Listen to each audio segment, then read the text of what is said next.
C'est Emilien qui détrône aujourd'hui Mathias. Emilien qui devient maître de midi. Salut Emilien, tu vas bien? Salut, oui, ça va très bien, je suis très content d'être là. Eh ben, ravi de te recevoir aussi, vraiment trop content. On va échanger sur plein de choses ensemble. T'as 22 ans, t'es une légende vivante des jeux télévisés. Pendant près d'1 an et 9 mois, t'as régné sur l'émission des 12 coups de midi, amassant un total de 2,5 millions d'euros, un peu plus même, je pense. La cagnotte finale est un peu plus élevée.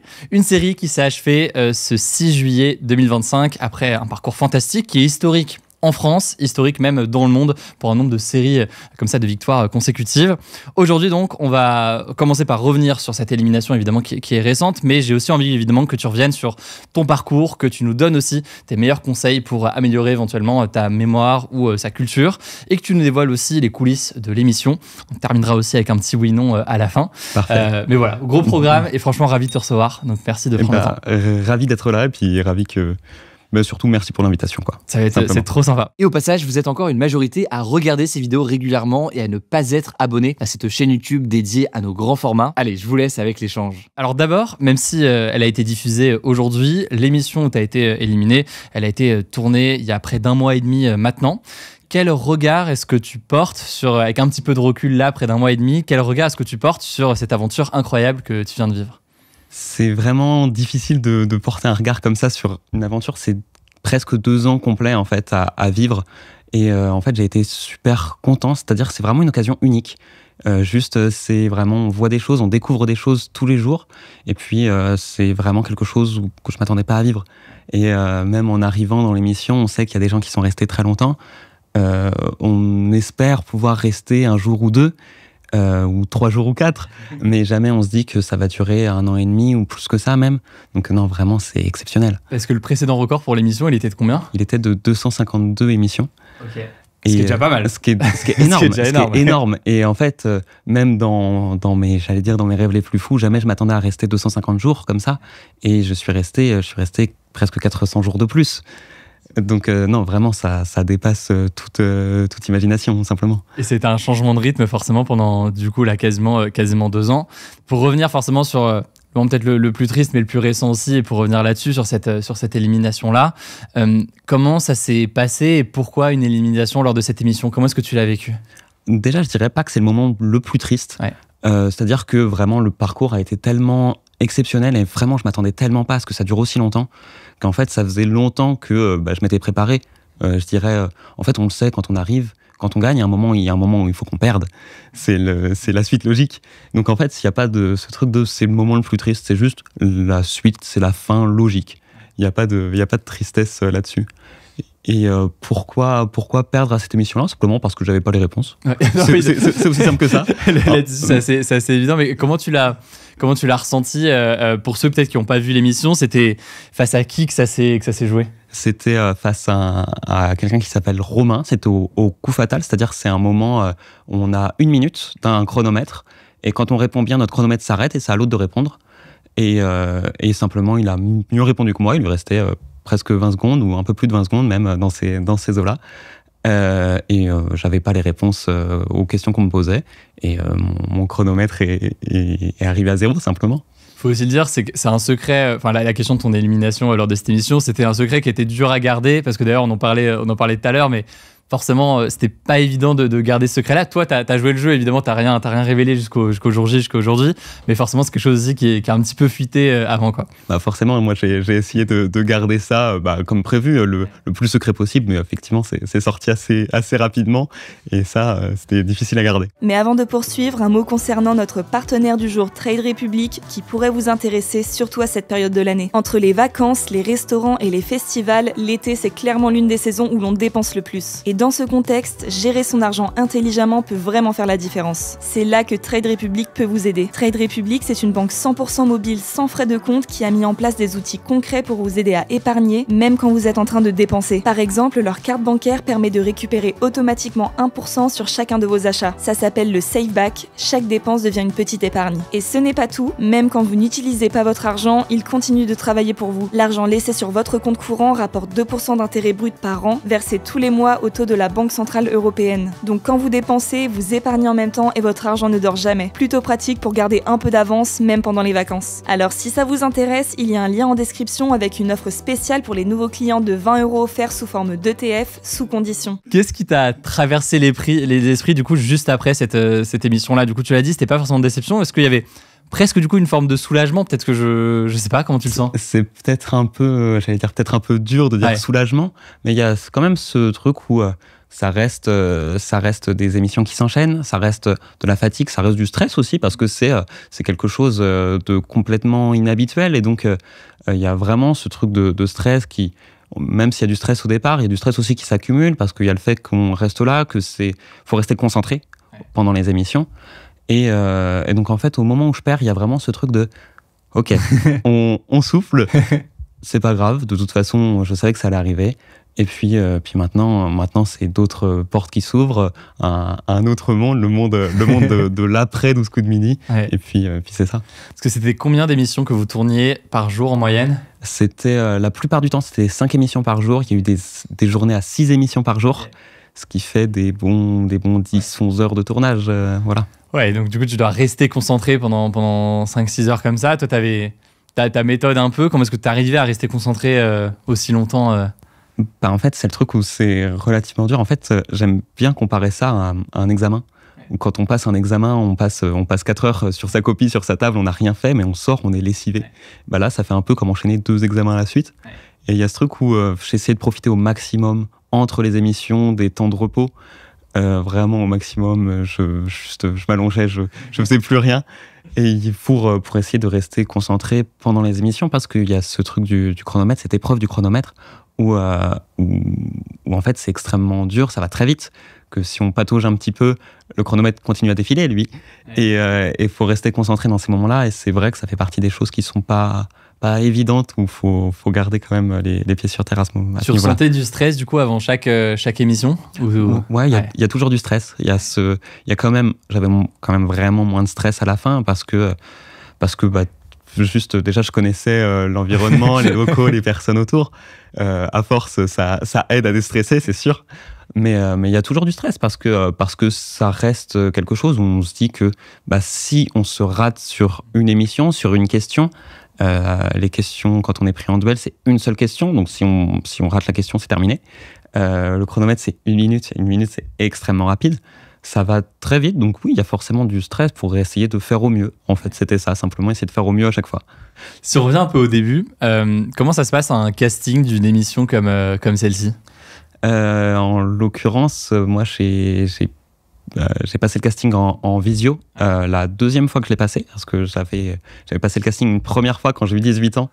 Quand j'ai eu 18 ans directement, j'avais passé le casting au téléphone, comme ça. Et ça n'avait pas marché. Et donc, il y a 2 ans maintenant, ça commence à remonter déjà. J'ai passé le casting en visio, on nous pose des questions, puis on essaie de voir si on est assez à l'aise à répondre. Et puis, il y a un questionnaire de 50 questions, culture générale, quoi. Et puis on essaie de faire au mieux. Et puis, on est rappelé ou on n'est pas rappelé. Là, c'est un petit peu au petit bonheur la chance. Toi, qu'est-ce qui t'avait poussé, du coup, à candidater la première fois quand tu avais 18 ans? Il y a ce truc-là où j'ai toujours bien aimé les jeux de culture G. Et puis confinement, vraiment, je m'y suis mis. Donc, et en fait, je regardais avec mes grands-parents l'émission depuis que j'étais tout petit, quoi. Donc forcément, je me suis dit que quand j'aurais 18 ans, ce serait l'occasion. Je tenterais de participer. Et puis je me suis inscrit.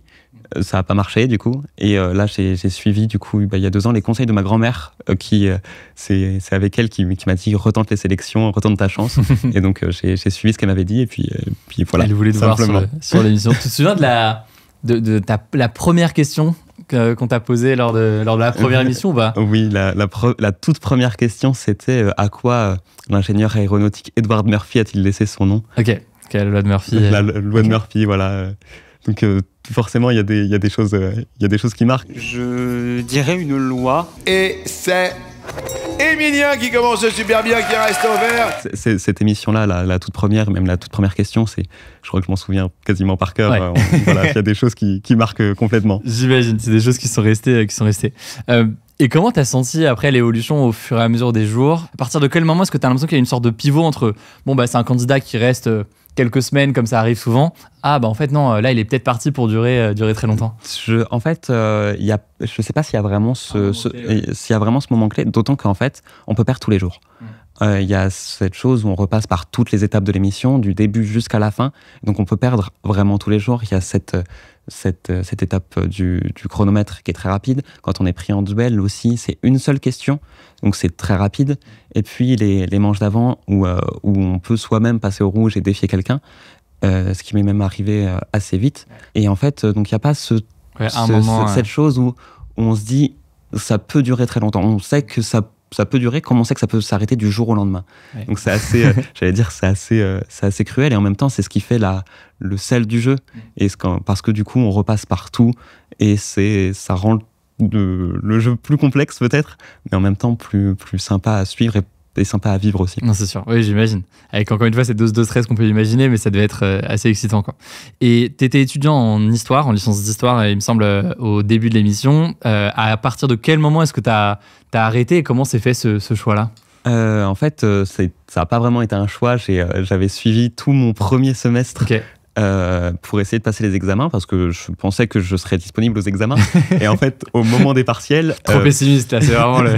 Non, mais en fait, c'est juste... je m'attendais pas vraiment à ce que ça dure aussi longtemps. Donc, j'avais suivi tout mon semestre sérieusement et tout, en essayant de continuer à jouer, de faire des quiz en même temps pour essayer de m'entraîner pour les prochains tournages, et en même temps de suivre mes cours. Et en fait, au moment de janvier, au moment des partiels, c'était une période de tournage. Donc, simplement, j'ai pas pu. Et ensuite, le deuxième semestre, il y avait des tournages quasiment tout le temps. Donc, je n'ai pas pu retourner en cours. Puis les partiels d'après, je ne pouvais pas. Et puis les partiels d'encore après, je ne pouvais toujours pas. Donc, ça commence à être compliqué, quoi. Finalement, en fait, c'est plus par conséquence que vraiment par choix, ou vraiment juste, j'ai pas choisi. Mes cours me plaisent toujours, hein, mais j'ai pas vraiment choisi de plus y aller, quoi. Et là, tu sais du coup ce que tu vas faire des cours. Est-ce que tu as envie de reprendre ? Est-ce que tu te laisses un peu de temps entre les deux ? Je pense que je vais me prendre une année même, où je me suis dit que là, j'allais pas reprendre en septembre, que je me laissais une année pour voir ce qu'il était possible de faire, voir comme ça tranquillement, souffler aussi. Oui, je pense que ça va, tu peux te permettre aussi tu peux te prendre quelques vacances. Je pense que c'est pour ça, c'est une chance folle. Donc je me dis j'essaye de profiter au maximum, de souffler. Et puis je me suis dit que je me laissais un an pour reprendre probablement mes études en septembre l'année prochaine, du coup. Trop bien. T'étais bonne élève à l'école, j'imagine ? Ça se passait bien. Ça passait bien. Puis, en fait, j'ai toujours aimé ça. Il y a ce truc j'ai toujours aimé apprendre. Donc en fait, à l'école, on apprend. Les méthodes sont différentes, on n'apprend pas tout de la même manière, mais il y a ce truc où quand même on apprend. Donc ça, c'est partie des choses que moi j'aimais bien. Ouais, forcément ça joue aussi. Non, mais j'imagine que c'est quelque chose qui joue énormément, que ce soit d'ailleurs quand on parle d'apprentissage, alors ça peut être de culture générale comme de cours, de apprécier soi-même le faire. Toi, c'est quelque chose que tu as toujours eu, enfin, tu as toujours aimé apprendre des choses dès l'école. J'ai toujours aimé, même quand j'étais petit, j'avais des livres de quiz à un niveau enfant, au niveau voilà. Mais ça, j'ai toujours bien aimé. Après, c'est vrai que le format école, ça reste particulier. Mais à partir du moment où en fait on trouve de l'intérêt dans ce qu'on apprend, forcément ça devient plus simple, je dirais. Et puis ça reste hyper stimulant. Moi, en tout cas, j'ai toujours aimé ça. Trop bien. T'as vu combien au bac, c'est pas indiscret? J'ai fait le bac Covid, le bac. Okay. Ah oui, le bac. le bac donné, donc je sais pas si ça compte vraiment. Okay. Très bien, très bien. Qu'est-ce que je voulais dire sur ces moments d'émission, tu le dis, c'est la particularité de l'émission, c'est qu'à tout moment, vraiment, ça peut s'arrêter. Mais au-delà de la question des émissions, est-ce que de ton côté, il y a eu des moments où le rythme était tel que tu étais en mode est-ce que j'ai envie de continuer ? Est-ce que j'ai pas envie de lâcher un peu l'aventure et abandonner un moment ? Comment tu l'as ? Il y a eu des moments de doute de ce type-là ? La question, je me la suis posée. Ouais. Et je pense que aussi, c'était... Enfin, je sais pas si c'était trop sain ou pas de se la poser, mais en fait, je me suis dit, j'adore jouer. Juste, j'adore répondre à des questions, j'adore ça. Et c'est l'occasion d'une vie, vraiment, où juste, au moins, je trouve une raison de pourquoi j'apprends, pourquoi je joue. Et il y avait ce truc-là où c'était la finalité, un peu de la chose, où quand j'étais très content, quand j'avais appris quelque chose tout seul chez moi, et que ça serve sur le plateau. Mais oui, la question, je me la suis posée, elle est passée par la tête, et je me suis dit que c'était trop bien. Et puis, il y a des petits moments de doute quand je suis tout seul chez moi où je me dis quand même on sait jamais. Et finalement quand je suis sur le plateau, en fait, même l'ambiance est top. Vraiment, les équipes sont exceptionnelles. Donc, et puis j'ai vraiment passé des bons moments. Donc finalement, une fois que j'étais sur le plateau, j'ai eu aucun doute à ce moment-là. Parce que du coup, c'était des sessions de tournage, on l'a dit, où c'était 5-6 émissions par jour. J'imagine qu'ils s'enchaînaient sur une semaine. Enfin, tu les enchaînais sur une, 2, voire 3 semaines de suite. Ok, donc tu avais parfois des grosses sessions de tournage, des très grosses sessions de tournage. Et en dehors de ces sessions de tournage, donc tu le disais, parfois tu redescendais, chez toi. Mais tu continuais à t'entraîner ou à l'inverse, tu décompressais et tu coupais un peu? Je faisais que ça. Okay. Je faisais que ça. J'ai vraiment, je dirais même, mis une bonne partie de ma vie entre parenthèses pendant ces temps-là, où en fait, je jouais tout le temps et il y avait ce truc j'avais peur si je suis chez moi et que je ne joue pas, même pendant quelques heures, ça se trouve, je vais passer à côté de la question qui va me faire perdre. Ouais, okay. Et pendant plusieurs mois, même toute la première année, j'ai eu cette chose de peur, de stress constant chez soi, qui est assez malsain. En même temps, c'est peut-être ça qui fait que je me suis vraiment donné à fond. Ouais. Et donc, j'ai pas de regrets à ce niveau-là. Mais parce que comment on s'entraîne pour quelque chose comme ça? Parce que c'est vrai que tu peux te dire l'étendue de la culture générale et des connaissances est quasi infinie. Donc, comment est-ce que tu t'entraînes pour ça? Est-ce que c'est les mécaniques des questions? Est-ce que c'est comment est-ce que tu t'entraînes pour ça? Je joue énormément. En fait, je fais partie de clubs de quiz. Qui sont au format questions pour un champion, mais en soi ça change rien, ça reste des questions.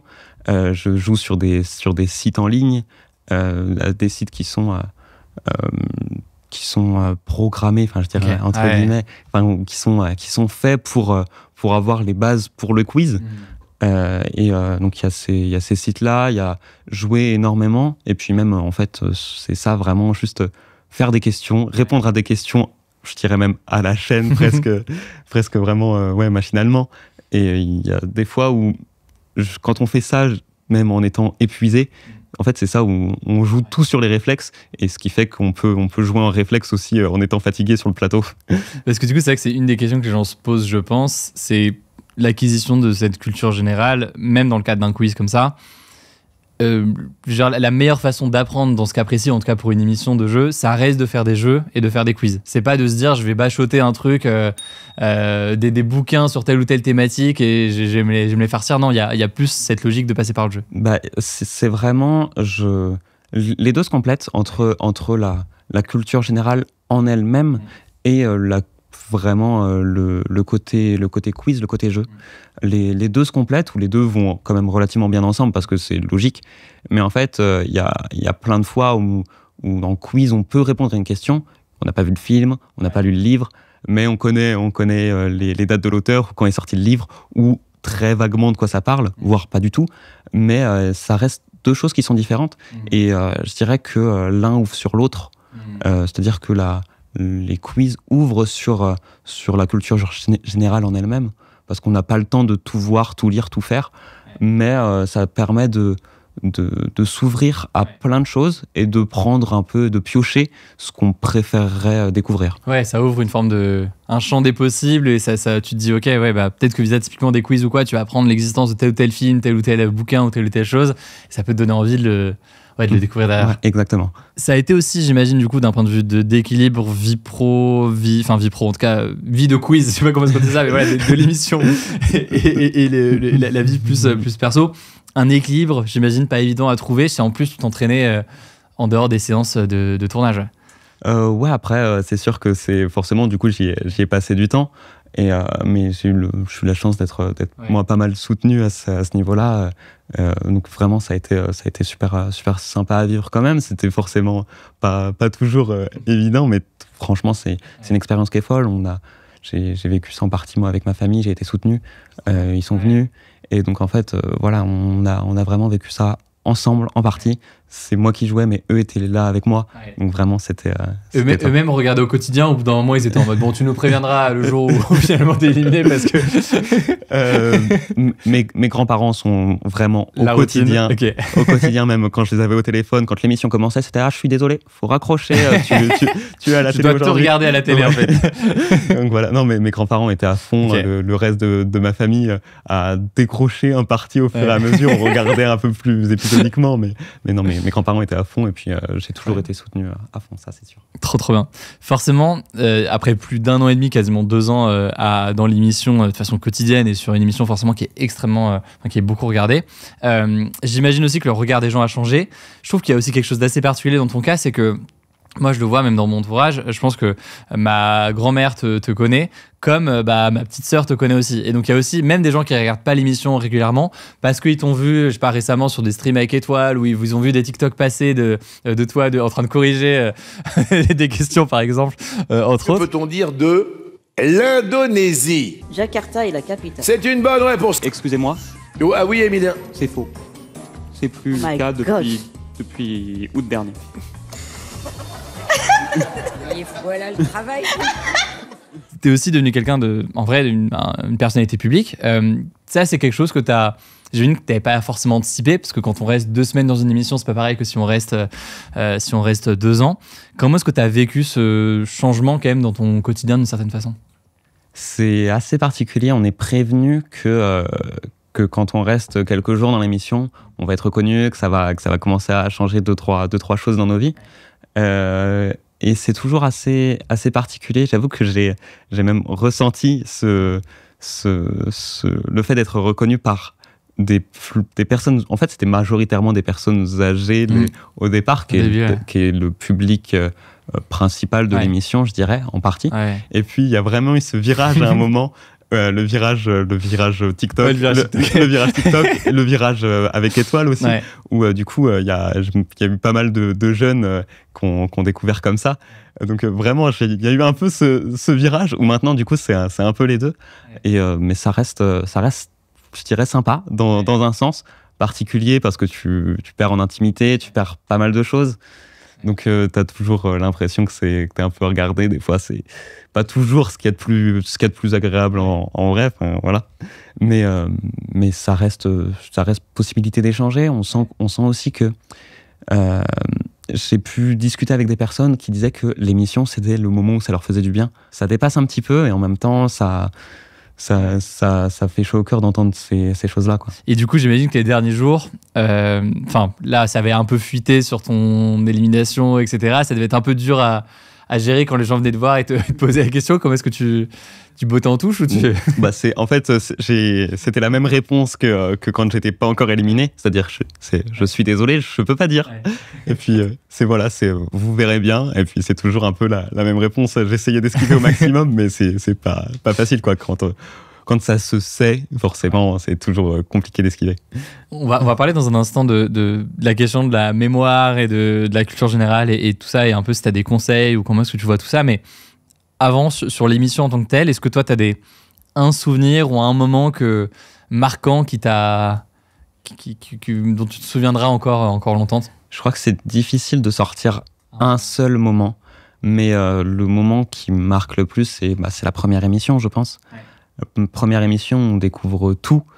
Et en même temps, il y a énormément de choses qui changent. Et plutôt même que la première émission, c'est la première journée. Parce qu'en fait, les émissions s'enchaînent. Donc, j'ai tourné les 4 premières émissions le même jour. Et en fait, il y a cette chose-là où cette première journée est absolument folle. Où je rentre à l'hôtel le soir et je suis là, j'appelle toute ma famille et vraiment, qu'est-ce qui vient de se passer, quoi. Et donc, ça va ultra vite. Les choses s'enchaînent pendant la journée. Et en même temps, c'est juste dingue. C'est juste dingue où vraiment on se dit que c'est pas nous à cette place. Et c'est juste trop bien. Vraiment, ça dépasse. T'as forcément, alors toi qui sais énormément de choses de fait de ces quiz, de cette culture générale, mais de ton côté, qu'est-ce que t'as appris en 1 an et 9 mois d'émission?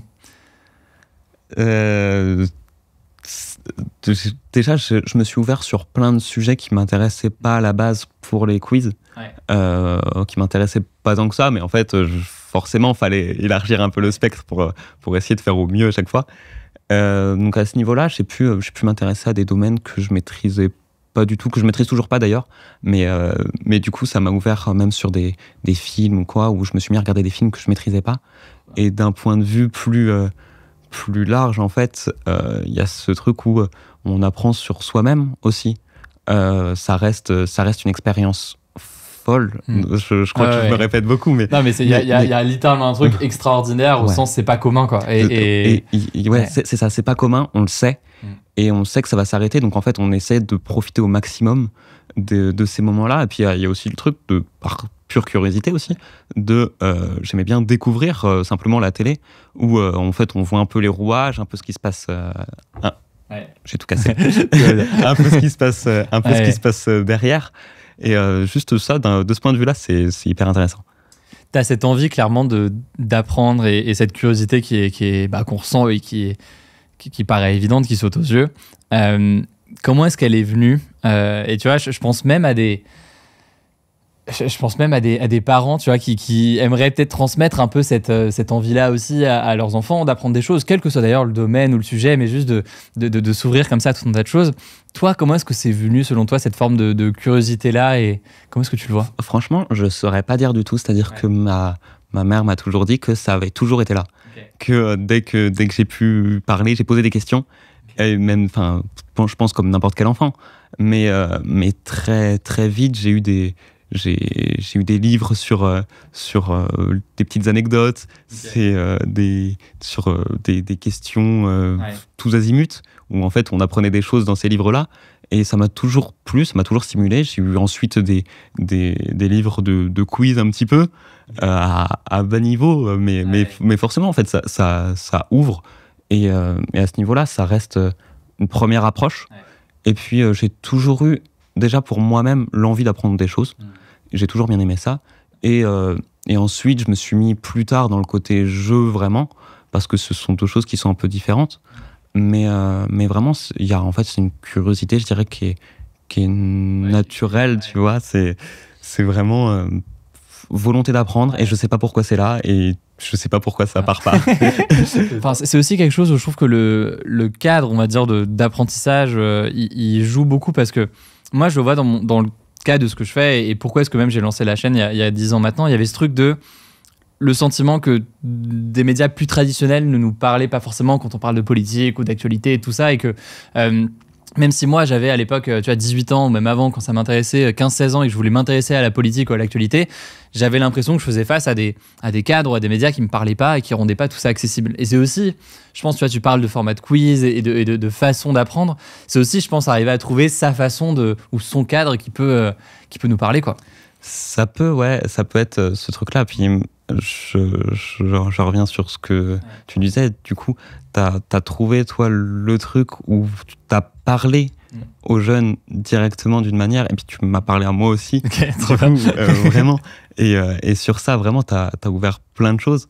Et pour trouver un cadre d'apprentissage plus large, c'est toujours particulier, où il y a...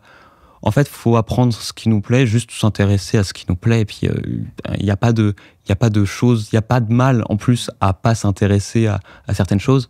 Il y a vraiment ce truc-là où il n'y a rien de grave. Juste, on peut s'intéresser à n'importe quel sujet et tout va bien, quoi. Il y a des domaines, toi, que tu maîtrises moins aujourd'hui, qui tu aurais envie de creuser pour ton plaisir dans les prochains mois? Je crois que la chose où j'y connaissais rien du tout, j'y connais toujours rien, je suis toujours incapable de faire quoi que ce soit, la botanique. Okay. La botanique, où en fait je suis incapable de discerner met un dahlia devant moi, je suis incapable de dire c'est un dahlia. Je suis toujours pas bon, mais en fait du coup j'ai appris plein de noms de plantes, tout ça, plein de noms scientifiques même pour les quiz, et juste j'aime bien me dire ça c'était l'arbre, ou voilà. Mais c'est vraiment ce truc là où de base ça m'intéressait pas tant que ça. Pour moi c'était un arbre, une fleur, et maintenant j'ai ce truc de, comme je connais les noms, j'aime bien associer le nom à ce que c'est. Voilà, simplement, c'est vraiment... Pendant ton année là, de pause, tu vas te faire des petites randonnées, des petites choses, tu vas t'ouvrir à tout un tas d'espèces dans les prochains mois. Il y a aussi, là on a parlé du côté culture générale qui est un aspect, mais il y a aussi la question de la mémoire. C'est une question qui revient souvent, que je vois souvent passer, c'est comment est-ce qu'il fait pour se souvenir de tout ça. Cette question de la mémoire, de comment est-ce qu'on la travaille, là aussi toi tu as l'impression que c'est via le jeu que tu arrives à mieux retenir. Je sais pas si tu sais d'ailleurs ce que dit la science aujourd'hui là-dessus, sur la bonne façon de mémoriser les choses. Quel regard tu portes sur ça? Déjà, je sais. En fait, on m'a toujours dit que j'avais une bonne mémoire de base. Et c'est aussi parce que j'ai remarqué que quand je me suis mis au quiz, il y a des choses dont je me souvenais. Et je me suis dit, en fait, il n'y a pas une infinité de choses qui tombent dans les quiz dont on parle. Donc, en fait, je me suis dit, si je m'en souviens une première fois, si j'ai de nouveau la question, ça peut aller. Ouais. Donc, en fait, c'est aussi, pour avoir vu pas mal de streams d'étoiles, Enfin, tu le sens aussi qu'il y a des formes de méta, je sais pas si c'est le bon terme, mais si, de mécaniques de questions qui reviennent souvent. Et donc, ouais. Il y a des questions qui reviennent, il y a des questions qui sont même parfois posées exactement de la même manière. On sait vers quoi on va aller, parce que c'est toujours des anecdotes marrantes, ou c'est le fun fact. Quand tu entends ça tous les jours, tu dis encore. Bon, c'est marrant la première fois, mais la 200e fois, on souffle un peu. Tu la connais. Et sinon, pour ce qui est le fait de retenir vraiment, en fait, moi, je me suis fait des notes où j'apprends, je relis énormément ce que je lis. C'est pas en l'entendant une fois que je le retiens. Ça peut arriver, bien sûr, comme tout le monde. Mais en fait, je joue énormément. Je fonctionne en trigger, en mots qui vraiment déclenchent. Quand j'entends un truc, faut que j'ai autre chose qui vient dans la tête. Donc ce serait typiquement le mot que je pourrais entendre dans une question. Et il faut que j'ai la réponse qui vienne. Et le but, c'est que ça vienne le plus vite possible. Mais c'est vraiment, là, c'est au-delà de l'aspect culture générale, là, c'est vraiment purement aspect quiz. Ça a pas d'intérêt particulier, si ce n'est d'essayer de bien répondre à une question rapidement. Toi, est-ce que tu as des moyens mémotechniques pour ce genre de choses? Tu disais d'associer du coup Parce que moi, je sais que j'ai beaucoup ça, cette façon d'associer de façon parfois complètement bizarre. Si je le verbalise, je pense que ce serait très bizarre à verbaliser, mais soit des images, soit des formes, soit un moyen mémotechnique, quoi. Toi, comment est-ce que tu fais ça? J'avoue, j'en ai pas beaucoup. Il y en a quelques-uns surtout, je dirais, pour éviter de confondre deux choses, où je vais avoir des moyens mnémotechniques comme ça. Mais sinon, c'est vraiment du pur... je saurais pas comment dire. Vraiment, c'est... J'entends quelque chose, faut que ça revienne. Donc en fait, même pour les cours, en fait, c'est différent à apprendre dans le sens où, en fait, je retiens des choses comme ça. Je vais essayer de retenir mes cours de la même manière que j'apprends mes quiz, mais en même temps, c'est différent parce qu'il y a toute une articulation autour, et puis il y a des concepts qui sont différents et qui s'apprennent pas de cette manière. C'est pas du brute force comme ça, où ça marche pas très bien, quoi. Très clair. Écoute, on a parlé de tes techniques là-dessus. Il y a aussi une question, je pense, dans la construction de l'émission. Les gens, je pense, se demandent comment est-ce que les questions sont choisies, la question des thématiques, etc. La question même de la part de chance dans une émission comme celle-ci. Là, avec le recul, avec ces près de 2 ans d'émission, comment est-ce que tu vois la façon dont les questions sont choisies, posées? Il y a souvent pas mal de fantasmes ou d'interrogations sur ça. Ouais, en fait, il y a vraiment tous les domaines qui tombent en fait, c'est hyper large. Et je dirais même que les 12 coups, c'est vraiment l'émission où, en plus de variété de domaines, c'est là où il y a la plus grande amplitude de niveau. C'est dans cette émission-là, à la télé, on va retrouver les questions les plus simples, parce qu'il y a vraiment des questions qui sont accessibles, sont très accessibles, et en même temps les questions les plus dures. Il y a vraiment cette amplitude de niveau où on va passer de quelque chose de très facile à quelque chose d'extrêmement compliqué, mais d'une question à l'autre. Et ça va très très vite comme ça. Donc faut pas être complètement surpris si d'un coup tu te prends une question un peu complexe.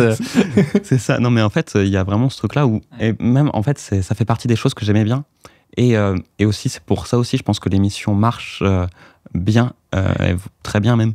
Le fait qu'il y a tous les niveaux et que il n'y a pas ce truc de se dire que en regardant l'émission, j'ai pas une réponse et c'est compliqué.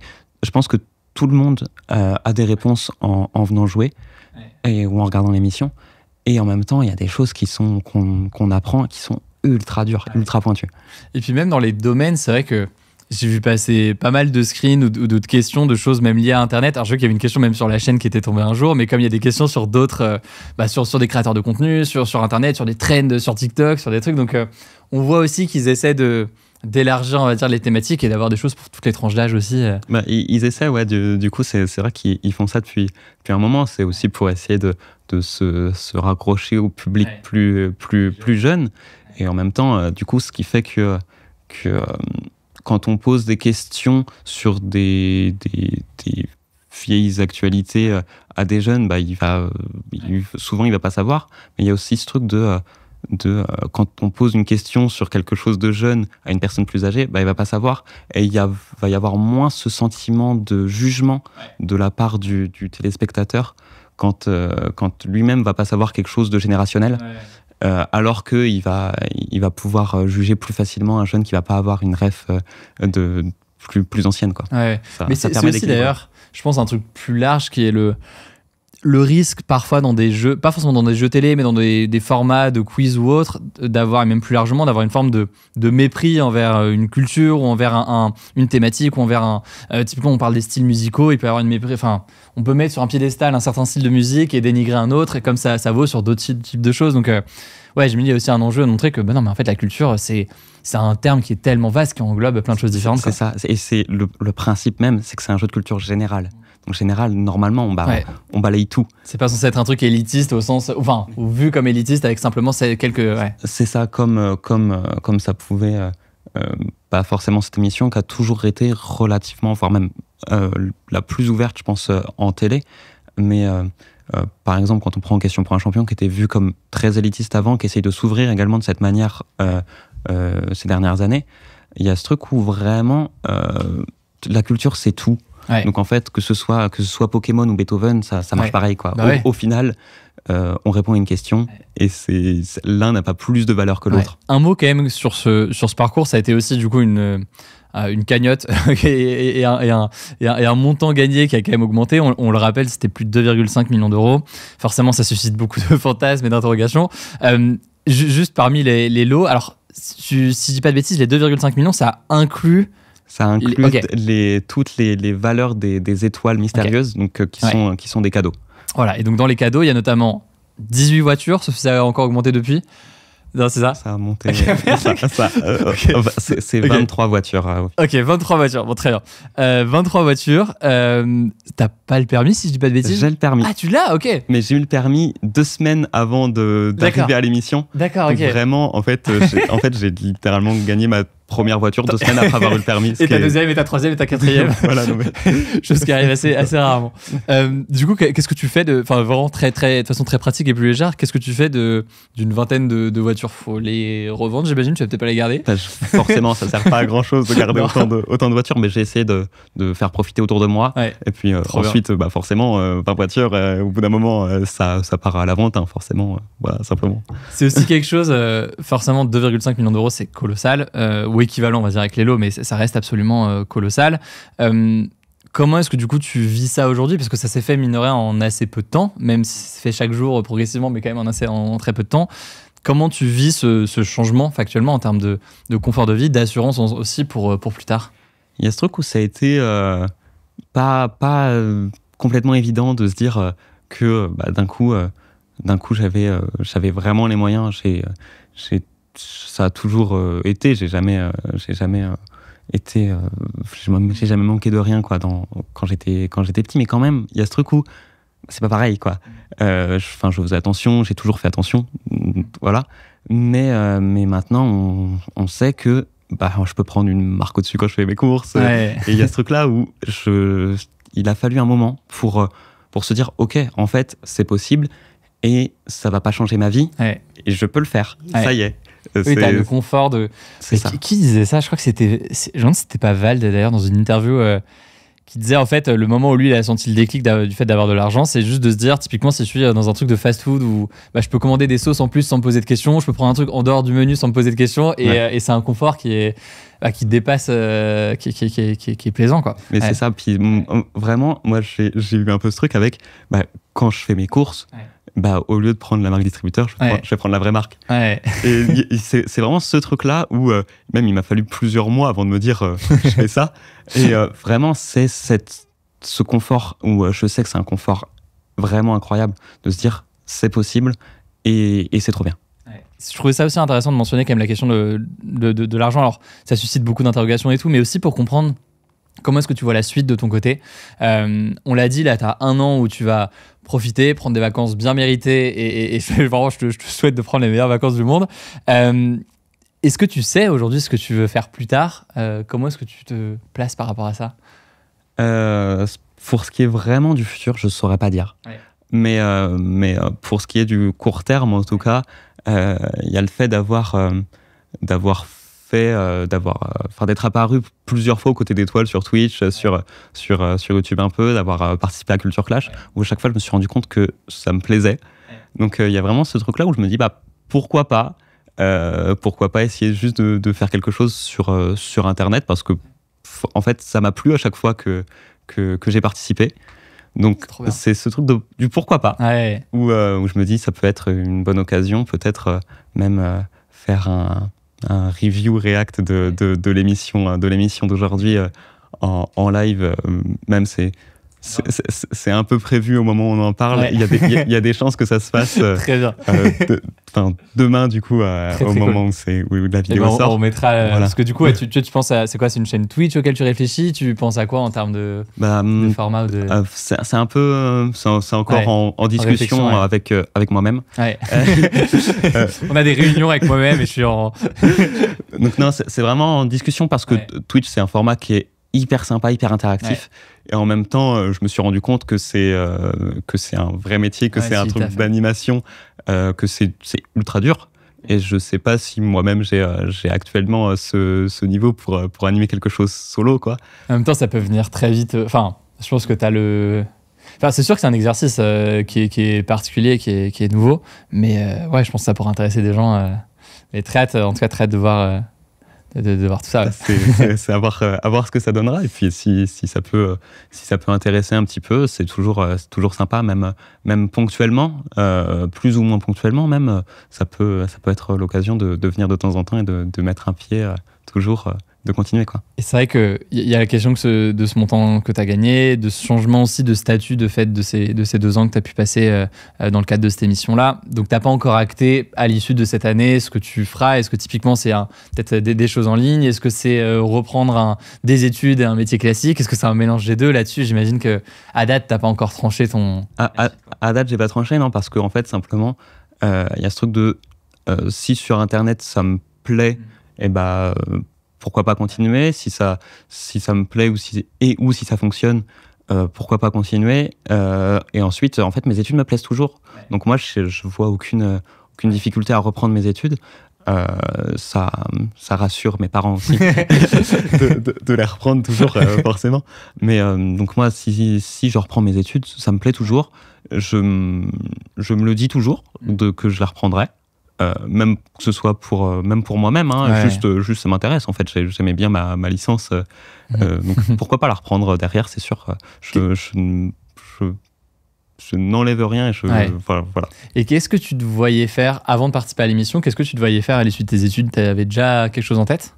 En fait, c'était un peu la suite logique quand on fait une licence d'histoire. Il y a quelques débouchés possibles, mais la suite logique, c'est le professorat.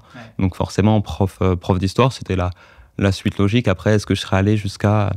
Et même, est-ce que je vais aller jusqu'à master, juste enseigner collège-lycée ou plus loin, il n'y a rien de moins sûr. Après, c'était la suite logique. J'ai toujours bien aimé apprendre. Là, dans le cadre de ma licence, j'apprenais énormément. Et c'est le domaine qui m'intéressait le plus à la base, c'est l'histoire. Donc forcément, le côté transmission, le fait de transmettre te parle aussi, du coup, j'imagine. Ouais, mais en fait, c'est la même chose que dans les quiz. C'est-à-dire qu'il y a vraiment ce côté transmission via les quiz où on apprend des choses et on peut les transmettre. Ou même, je disais tout à l'heure que je faisais partie de clubs de quiz. Il y a aussi cette chose où, dans ces clubs-là, on est pas mal. Et du coup, chacun arrive avec ses domaines de compétences particuliers. Il y a des gens qui sont presque imprenables en cinéma, d'autres qui connaissent tout en botanique, d'autres qui sont des géographes nés. Et en fait, chacun arrive avec ses domaines de compétences et ça permet d'échanger. Et donc, en fait, on s'enrichit de tout. Donc, il y a vraiment ce truc de transmission où si moi, je peux m'enrichir des autres, de ce qu'ils peuvent m'apprendre, il y a ce truc de pouvoir moi-même transmettre. C'est quelque chose qui moi, me plaît. C'est toujours compliqué à faire parce que faut réussir à vulgariser sa pensée, vulgariser aussi ce qu'on maîtrise et réussir à le sortir correctement, ce qui est un exercice relativement difficile. Ouais. Et quand tu es toi-même baigné dans une connaissance et dans quelque chose, d'arriver à se dire attends, qu'est-ce qui est clair pour quelqu'un, qu'est-ce qui ne l'est pas et comment est-ce que je... Exactement, ça fait partie des grosses difficultés, mais ça fait partie des choses qui sont hyper intéressantes et qui du coup sont quand même à cheval entre le professorat et les quiz, où là vraiment ce principe de transmission se retrouve dans les deux et ils sont clairement pas incompatibles. Trop bien. Pour terminer cette interview, je sais pas si tu connais le format du oui-non. Oui, je vois. Tu l'as déjà vu. Et je te propose d'en faire un. Le principe, il est très simple. Tu vas avoir 60 secondes. Je sors mon téléphone pour faire le chrono. 60 secondes où je vais te poser un maximum de questions. L'idée, c'est de répondre par oui ou par non, ou de passer si tu veux passer, ou dire un mot sur certaines questions. 60 secondes. Attends, j'essaie de les mettre bien. Est-ce que tu es prêt? Ça fera 2 fois dans la journée où le chrono de 60 secondes tombe à 0. C'est vrai, effectivement. Malheureusement, c'est le deuxième. T'es prêt? Je suis prêt. Allez, let's go. T'as été éliminé aujourd'hui. Est-ce que les 12 coups de midi ont changé ta vie? Oui. Est-ce que tu as déjà triché à l'école? Oui. Oui. Au bout de la 10e voiture, est-ce que t'étais lassé? Non. Jean-Luc Reichmann, est-ce qu'il t'a déjà soufflé une réponse? Non. Est-ce que le bac, c'est trop facile? Tu peux passer si tu veux. Oui. Après ta défaite, est-ce que tu as pleuré? Non. Est-ce que tu aimerais être prof d'histoire? Oui. Très bien. Est-ce que tu estimes avoir de la chance? Oui. Est-ce que tu as déjà eu envie de jeter l'éponge et de partir de l'émission? Moyennement. Est-ce que tu voudrais repartir sur une autre émission type Tout le monde veut prendre sa place? Pas pour le moment. Est-ce que tu aimerais faire Danse avec les stars? Non. Est-ce que tu aimerais animer un jour ton propre jeu? Pourquoi pas, oui. Pourquoi pas. Est-ce que tu portes toujours des chaussettes dépareillées? Dans l'émission, oui. Dans l'émission, oui. Est-ce que tu stressais toujours pendant les émissions? Oui. Est-ce que tu avais peur de décevoir? Oui. Est-ce que l'avenir, ça te fait peur? Oui. Est-ce que tu pourrais te lancer un jour sur Twitch ou YouTube? Oui. Et peut-être une dernière, est-ce que tu estimes avoir changé en 1 an et demi d'émission? Dans un sens, oui, et dans d'autres sens, en fonction de comment on voit la chose, j'espère pas. Très bien. Danse avec les stars, pas forcément. Je suis pas le meilleur danseur. Après, c'est le principe aussi de l'émission, c'est de justement se lancer sur des choses. Je pense pas que ce soit le meilleur choix pour eux. Ça pourrait marcher. Je pense que il y a que des quiz au milieu des chorégraphies. Là, je peux me défendre, mais ça peut être pas mal. En vrai, j'aimerais bien aussi apprendre à danser, mais peut-être pas dans ce cadre-là, quoi. Peut-être pas direct devant des millions de personnes. C'est ça fait un peu peur. Étape par étape, on va le faire différemment. Écoute, merci beaucoup, Emilien. C'était trop cool. C'était super sympa. Je crois que je me suis un peu mis dans la sauce pour le bac, mais... Non, mais c'est pour ça que je t'ai laissé l'option du... Non, en fait, c'est une question qui est pas évidente aussi, parce que facile par rapport à quoi? Est-ce que c'est que le niveau a changé? Est-ce que c'est que... Enfin, voilà, c'est une question qui est un peu... C'est toujours la complexité. Et puis, il y a ce truc de... oui, non, c'est très bien, mais en fait, il y a de la mesure dans tout à avoir. Là, c'est forcément... C'est l'exercice qui veut ça, ou faire côté blanc, côté noir. Mais il y a de la mesure à avoir dans tout. Bien sûr. Il y a des fois où on dit oui, c'est plutôt oui, bien mais... sûr.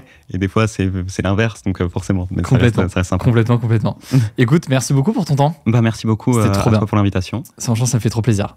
J'étais super content d'être là, puis c'était super sympa. Merci beaucoup. Très très cool. Et puis on mettra du coup en description s'il y a du coup des liens de chaîne Twitch ou des choses à mettre, on mettra tout ça en description. Et j'espère aussi que de votre côté, cette interview vous a intéressé, cette petite discussion très sympa. Encore bravo pour ton parcours, c'était impressionnant à suivre et je te souhaite le meilleur pour la suite. D'abord des vacances et puis après évidemment on suivra la suite. Merci beaucoup et puis merci pour l'invitation et puis à bientôt. Merci beaucoup, salut, ciao, à bientôt.